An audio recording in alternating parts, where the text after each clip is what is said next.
ओम नमः शिवाय। हरे राम राम राम हरे हरे, हरे कृष्ण कृष्ण कृष्ण हरे हरे। अपन ने पहले कुछ महापुरुषों की कुंडलियों का अध्ययन किया था। आज इस्कॉन के जो संस्थापक थे श्री श्री प्रभुपाद जी, स्वामी प्रभुपाद जी, उनकी कुंडली का आज अपन अध्ययन करेंगे। इनकी कुंडली में ऐसी क्या विशेषता थी कि इनको मोक्ष मिला, भगवान कृष्ण के प्रति बचपन से ही इनको प्रेम जग गया। क्या विशेषता थी कि दुनिया में, विश्व में आज पूरा जो इस्कॉन है, international society for Krishna consciousness, आज अपन देखते हैं कि पूरे यूरोप महाद्वीप में, क्या अरबियन कंट्री, क्या अपन कह सकते हैं एशिया के अंदर, क्या अपन कह सकते हैं दक्षिणी अमेरिका के अंदर, पूरे विश्व में आज जो है इस्कॉन की संस्था जो है फैला है। रसिया में तो बहुत ही है। और भगवत गीता, भगवान कृष्ण के जो उपदेश है, भगवत गीता का पूरे विश्व में जो है प्रचार किया और सनातन के अनुयायी बहुत सारे बनाए, सनातन धर्म को बहुत ज्यादा फैलाया। सबसे पहले देखेंगे अपन इनकी जन्म कुंडली के अंदर मकर लग्न है और इनकी जो राशि है वृषभ राशि। वृषभ राशि से चंद्र उच्च का होता है और मकर राशि का स्वामी शनि उच्च का बैठा है। शनि वैराग्य है। वैराग्य का स्वामी जब उच्च का होके बैठ जाता है और चंद्र जो है मन है, तो ये दिखती सी बात है कि इनका मन बहुत प्रबल होगा। मन से ये बहुत मजबूत हो गए, स्ट्रांग हो गए। साथ में मंगल भी है, तो मंगल के कारण से और चंद्र को बल मिलता है। मन से कभी ये हारने वाले व्यक्ति नहीं हो गए। सामान्यतः शरीर का स्वामी जो है शनि जो है उच्च का होके बैठा है, तो सामान्यतः शरीर स्वस्थ रहेगा। बाद में उम्र में हो सकता है। फिर अपन देखेंगे कि इनकी कुंडली के अंदर अपन देखते हैं कि कुटुंब स्थान के अंदर राहु बैठा है और कुटुंब स्थान पर केतु की भी जो है वो दृष्टि है। साथ में अपन देखेंगे कि शत्रु स्थान का स्वामी बुध जो है वो उच्च का होकर के बैठा है। बुध जो है वो भाग्य का स्वामी भी है और भाग्य का स्वामी और भाग्य का साथ में कह सकते हैं और धर्म का भी स्वामी है। और शुक्र जो है, यहां पर अपन देखेंगे कि इनकी कुंडली में बुध उच्च का होके बैठा है और शुक्र नीच का होके बैठा है भाग्य स्थान में। और मकर लग्न के अंदर शुक्र जो है वो योग कारक माना जाता है, क्योंकि शुक्र जो है वो जो है शुक्र पंचम भाव का स्वामी है, साथ साथ में अपन कहेंगे दसम भाव का स्वामी है, इसलिए शुक्र प्रबल माना जाता है। अब शुक्र नीच भंग योग से अच्छा बन रहा है, बुध उच्च का है, तो दिखती सी बात है कि इनके जीवन में इनके पिताजी का भी इनके ऊपर बहुत प्रभाव पड़ा। इनकी माता जो है, माता का भी इनके जीवन में, माता और पिता दोनों जो है धार्मिक स्वभाव के थे और बचपन से ही राधा कृष्ण के भक्त थे, इसलिए बचपन से ही उनको अंदर ये संस्कार पड़ा। भाग्य कितनी भी बाधा आती थी, कितनी भी रुकावट आती थी, फिर भी ये कभी हिम्मत नहीं हारते थे। चंद्र उच्च होने के कारण से, साथ में अपन कहेंगे बुध भाग्य स्थान का स्वामी बुध उच्च होने के कारण से, धर्म स्थान का स्वामी बुध उच्च होने के कारण से धर्म की वृद्धि इसके अंदर बहुत हुई, बहुत ही ज्यादा। ये जो है उच्च, यानी बुध उच्च होने के कारण से बुद्धि तीव्र, ऐसे लोगों की स्मरण शक्ति तीव्र और ऐसे व्यक्ति की मनोवैज्ञानिक भी बहुत अच्छे होते हैं। ऐसे बुध प्रधान व्यक्ति सामने वाले व्यक्ति के भावों को भी जानने वाले, साथ में चंद्र का भी प्रभाव। तो बुध और शुक्र होने के कारण से, जन्म पत्री के नवम भाव में बुध और शुक्र होने के कारण से ये बहुत ही ज्यादा धार्मिक स्वभाव के थे और इनके मन में धर्म के प्रति बहुत ज्यादा श्रद्धा थी, भगवान कृष्ण के प्रति बहुत ज्यादा श्रद्धा थी। साथ में अपन कहेंगे कर्म स्थान के अंदर शनि बैठा हुआ है और कर्म स्थान के अंदर शनि बैठा है, वो भी उच्च राशि में बैठा हुआ है। अब यहां पर अपन देखते हैं कि 6 और 7, 6 का स्वामी कौन है? बुध है और 7 का स्वामी कौन है? शुक्र है। तो अपन कह सकते हैं कि बुध और शुक्र यानी नवमे भाव का और दसम भाव का स्वामी की भाग्य भाव में युति है, यानी ये राजयोग करता है। अब ऐसे व्यक्तियों का राजयोग, ये तो धार्मिक स्वभाव से, ये तो भक्ति भाव में रमण करने वाले थे, साथ में भगवान के प्रति जो इनके राजयोग से क्या लेना लेकिन न चाहते हुए भी इनको सब सुख सुविधा जो है वो मिल जाती है। क्यों? क्योंकि इनकी कुंडली में राजयोग है। और साथ में अपन देखेंगे 1 2 3 4 यहाँ पे मंगल की अष्टम भाव में दृष्टि है, तो न चाहते हुए भी इनको जो है वो राजयोग की सुविधा मिली, सब प्रकार से सुविधा जो है वो मिली, क्योंकि इनकी कुंडली में राजयोग है।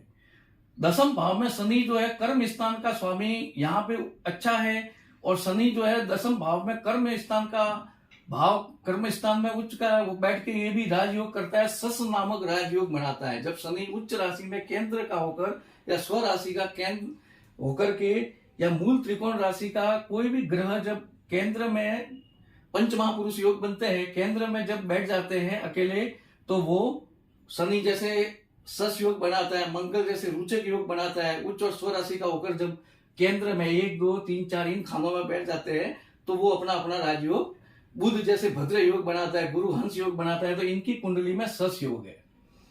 और सस योग वाले जातक अपन देख सकते हैं कि शनि वैराग्य का कारक है, और शनि उच्च का कारण से इनमें वैराग्य जो है तीव्र रूप से भरा हुआ था, और बहुत ही धर्म के प्रति श्रद्धा थी, क्योंकि बुध धर्म का भाव बहुत ही उच्च का होके बैठा है, साथ में कर्म स्थान का स्वामी सूक्ष्म, तो ये शुक्र जो है वो इधर बैठा है। तो इसका मतलब धर्म और कर्म, इनके जीवन के सारे कर्म जो है धर्म के लिए हुए।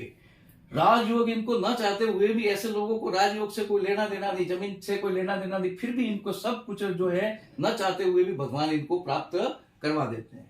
अब जैसे कि यहाँ का स्वामी है, चतुर्थ भाव का स्वामी मंगल चंद्र के साथ में बैठा है पंचम भाव में, पंचम भाव में बैठा है, चतुर्थ भाव का कारक चंद्र उच्च का होकर के बैठा है, इसलिए न चाहते हुए भी ऐसे लोगों को बाद में जाके खूब धन, मकान, वाहन, और साथ में यहाँ का स्वामी जो है जनता जनार्दन का स्वामी है, जनता जनार्दन का कारक चंद्र भी है, इसलिए ऐसे लोगों को शुरू में खूब संघर्ष करना पड़ता है, लेकिन बाद में जाके जनता के ऊपर ऐसा जादू चलता है कि पूरी सारी जो इनको सुनने वाले होते हैं, जो इनको मानने वाले होते हैं, सब जो है वो इनके अनुयायी हो जाते हैं, इनकी वाणी का ऐसा जो है वो प्रभाव पड़ता है। अपन देखते हैं आगे कि 12वें भाव का स्वामी, 12वें भाव का स्वामी गुरु सूर्य के घर में बैठा हुआ है। 12वां भाव किसका भाव है? मोक्ष का भाव है। और सूर्य क्या है? आत्मा, यानी मोक्ष और आत्मा का जो है वो मिलन हो जाता है। साथ में मोक्ष का कारक जो गुरु है केतु, वो भी जो है सूर्य के साथ में बैठा है। अब यहां पर गुरु, केतु और सूर्य, इन तीनों ग्रहों की युति, मोक्ष का कारक केतु, मोक्ष का स्वामी, मोक्ष स्थान का स्वामी गुरु और आत्मा, यानी ऐसे व्यक्तियों की जीवन, ऐसे व्यक्तियों की जो आत्मा है वो जो है मोक्ष प्राप्त करती ही है, निश्चित मोक्ष प्राप्त करती है। ये जन्म मरण के चक्कर से छुटकारा प्राप्त कर देते हैं। भगवान कृष्ण के ये अनन्य भक्त थे, अभय चरणाविंद स्वामी प्रभुपाद, श्रील स्वामी प्रभुपाद। तो दिखती सी बात है कि इनको जो है आगे जाके मोक्ष स्थान की प्राप्ति, मोक्ष की प्राप्ति हुई। दाम्पत्य सुख का स्वामी, दाम्पत्य सुख का स्वामी जो है चंद्र है। चंद्र उच्च का होकर के बैठा है मंगल के साथ में। साथ में दाम्पत्य स्थान के ऊपर शनि की दृष्टि है, 10वीं दृष्टि। साथ में दाम्पत्य स्थान का जो कारक ग्रह है शुक्र नीच का होकर के बैठा है। अब दाम्पत्य जीवन इनको मिला, लेकिन फिर भी जब एक बार कहते हैं कि भगवान के अंदर जो सच्चा प्रेम हो जाता है, तो ऐसे व्यक्तियों को जीवन में दाम्पत्य सुख से और उससे जो है ग्रस्त, ये इन चीजों से कोई नहीं। तो इनके बारे में ऐसा कहा जाता है कि एक बार इनकी पत्नी ने, जो गीता के ऊपर इन्होंने अंग्रेजी में पुस्तक लिखी, इनके गुरु ने कहा था कि भगवान कृष्ण की भक्ति को और गौड़ संप्रदाय हरे राम हरे राम राम राम हरे हरे, हरे कृष्ण कृष्ण कृष्ण हरे हरे, इस मंत्र को पूरे विश्व में श्री भक्ति सिद्धांत सरस्वती, इनके जो गुरु थे, इन्होंने कहा था कि इस मंत्र को सारे दुनिया में फैलाओ और वेदों का और गीताओं को पूरे विश्व में जो है प्रचार जो है वो करो।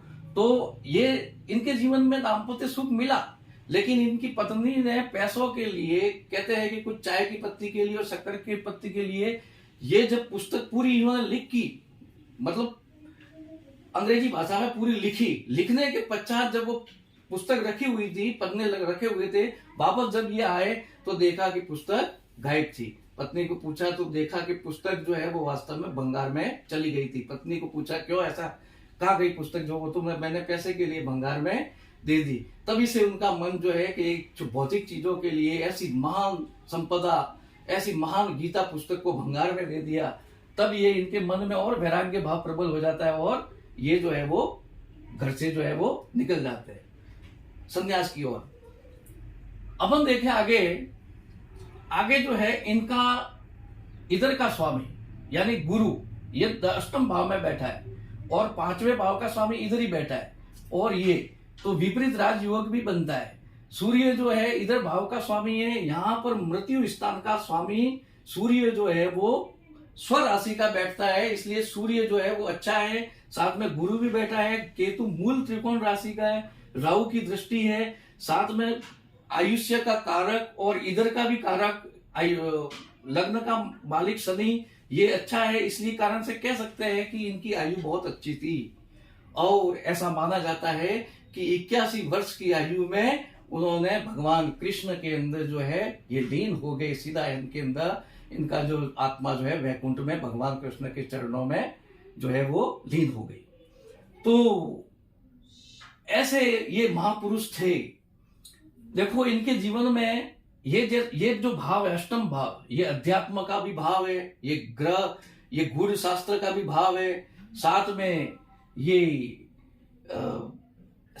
गूढ़ स्थान, धर्म, कर्म, तंत्र, मंत्र, इसका भी भाव है। तो ये स्थान प्रबल होने के कारण, मृत्यु भाव का भी भाव है, ये स्थान प्रबल होने के कारण से इनकी आयु ज्यादा लंबी हुई। इनको अध्यात्म के अंदर, गुढ़ शास्त्रों के अंदर जो है बहुत ज्यादा रुचि थी। साथ में अपन कहते हैं कि इनका जो है शत्रु जो है, जब ये पहले गए तो शत्रु स्थान का स्वामी उच्च थे, तो शत्रु पहले शुरू में इनके ज्यादा थे। जैसे हिप्पीज लोग के अंदर सबसे पहले इन्होंने वैष्णव धर्म गौड़ीय संप्रदाय का जो है प्रचार किया। हिप्पीज लोग शुरू में इनका विरोध कर रहे थे, लेकिन धीरे धीरे इनके प्रभाव में ऐसे आगे कि सारे हिप्पीज जो लोग जो थे वो जो है वो सब जो है भगवान कृष्ण के अनुयायी बन गए, इस्कॉन सोसाइटी से जुड़ गए। International society for Krishna consciousness जो है ये इसके साथ में जुड़ गए, international society for Krishna consciousness.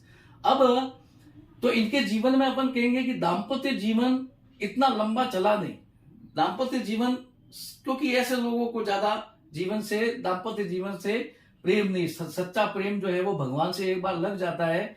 भले इनका जो है चंद्र, क्योंकि ये चंद्र जो ऊर्जा गृहस्थाश्रम में लगनी चाहिए थी, वही ऊर्जा बाद में जो है भगवान के अंदर जो है वो लग गई।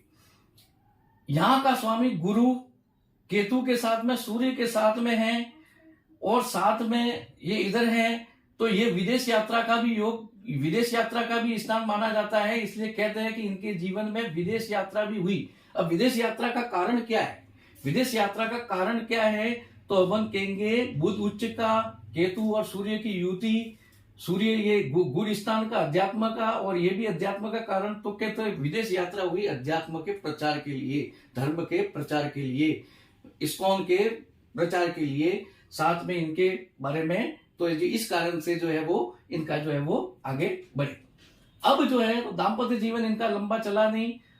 सूर्य केतु के साथ पीड़ित है, राहु के साथ पीड़ित है, इसलिए ऐसे कहते हैं कि इनको बाद में थोड़ा सा इनको हार्ट की प्रॉब्लम हुई थी। 70 वर्ष की आयु में जब अपन थक जाते हैं, जब अपने हाथ पैर नहीं चलते, 70 वर्ष की आयु में ये मालवाहक जहाज से ये जो है वो अमेरिका जाते हैं, और अमेरिका में भी जाके सबसे पहले हिप्पी लोगों के अंदर जो सबका विरोध करते थे, नशा करते थे, इन लोगों के अंदर भगवान कृष्ण का जो है उपदेश फैलाते हैं, और धीरे धीरे सारे हिप्पी इनके जो है वो अनुयायी हो जाते हैं।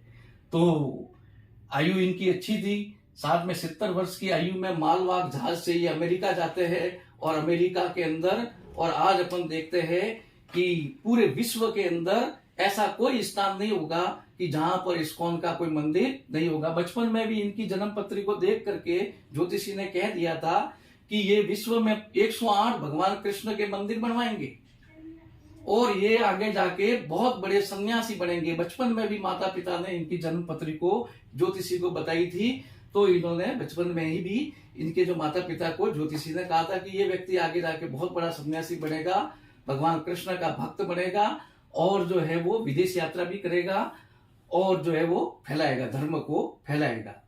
तो बचपन से ही ये इनकी चंद्र कुंडली है। तो चंद्र कुंडली में भी आप देखते हो कि जो मैंने बताया इसी प्रकार के योग, सूर्य कुंडली में भी इसी प्रकार का योग जो है बन रहा है। चंद्र कुंडली में देखो धर्म स्थान का स्वामी शनि जो है वो उच्च का होकर के बैठा है, कर्म स्थान का स्वामी भी शनि उच्च का, तो धर्म कर्म मोक्ष स्थान का स्वामी मंगल केंद्र में, चंद्र के साथ में तो मंगल भी अच्छा है। मोक्ष का कारक केतु भी जो है वो इनके साथ में है, गुरु सूर्य केतु तो मोक्ष का भी है। जो चंद्र कुंडली में भी इनका जो है वो योग जो है वो बनता है। तो इतना कह करके मैं आज अपना ये जो है वो समाप्त करता हूं। तो हरे कृष्ण कृष्ण कृष्ण हरे हरे, हरे राम राम राम हरे हरे। आप सभी से निवेदन है कि मेरे इस वीडियो को ज्यादा से ज्यादा सब्सक्राइब करें और शेयर करें, ताकि ये जो है ज्ञान जो है आगे से आगे फैले। कई लोगों के प्रश्न आते हैं, लेकिन अभी मेरे पास सुविधा नहीं होने के कारण से मैं इनका उत्तर नहीं दे पाता हूँ, इसलिए बहुत मेरे को पीड़ा तो होती है, लेकिन नहीं दे पाता हूँ प्रश्नों का उत्तर। इसलिए समय आने पर उनके भी उत्तर मैं दूंगा। तो ज्यादा से ज्यादा इस वीडियो को सब्सक्राइब करें, शेयर करें, साथ में लाइक करें और कमेंट करें। हरे कृष्ण, ओम नमः शिवाय, ओम नमः शिवाय।